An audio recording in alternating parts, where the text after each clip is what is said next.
fans, it's Joe from Boro Fan TV, and this is the preview for the upcoming game on Saturday, the 27th of November, with a 3 p.m. kick-off as the Boro take on Huddersfield Town in the Scarbet Championship at the John Smith Stadium.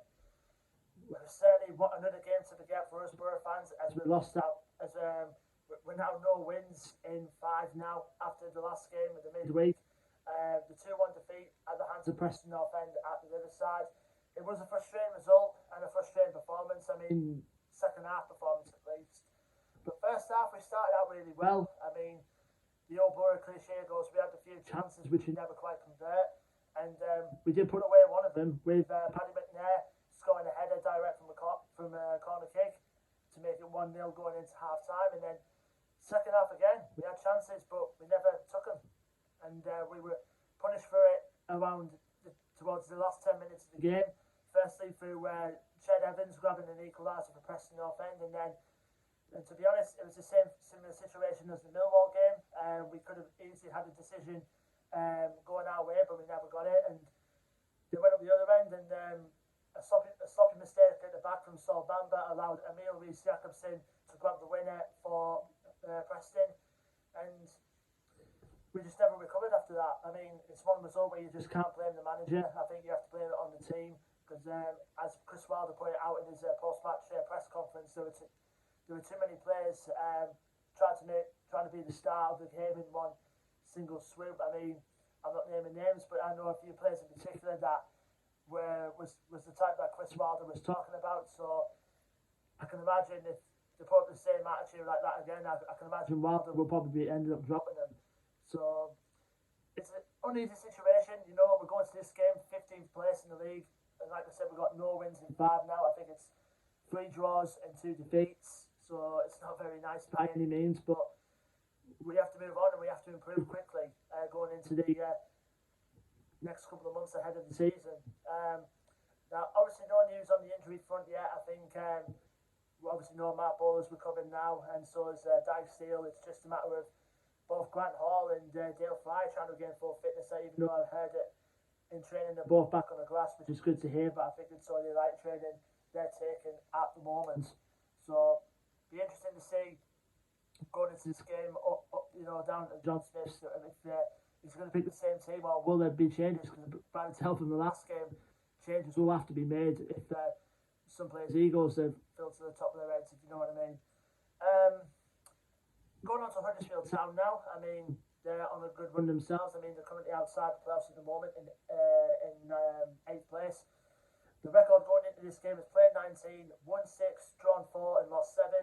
Last game out for them was a 1-0 defeat away at QPR. So it's a good run that they're having this season at Huddersfield. It's their second full season in charge now for their manager, Carlos Corberán, who we know is like a protege of sorts of the current Leeds boss, Marcelo Bielsa. So he certainly knows how to build his team and, produce a bit of youth at the same time as well. So they've got a good setup at Huddersfield, like I said. I love Huddersfield. They've got a good area, great fan base, great stadium. I've been there a couple of times. So they've got something great going down there. As for players they've got in there as well, there's a few to mention in particular can cause a threat. Fraser Campbell, who's experienced at this level. Danny Ward, who's with a second spell at the club as well up front, they can reduce the threat. Sorba Thomas, who they brought in last season from Boreham Wood in the conference. He's now been promoted to the Welsh national team now, so and he's on a decent run in the championship this season.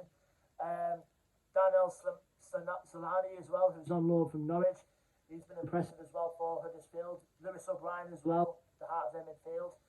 And they've got Matty Pearson in, who's a former Luton player, and obviously they've got a good setup there at Huddersfield. I think just about the way they're going so far, they can very easily push for a playoff challenge this season, obviously unlike us at the minute.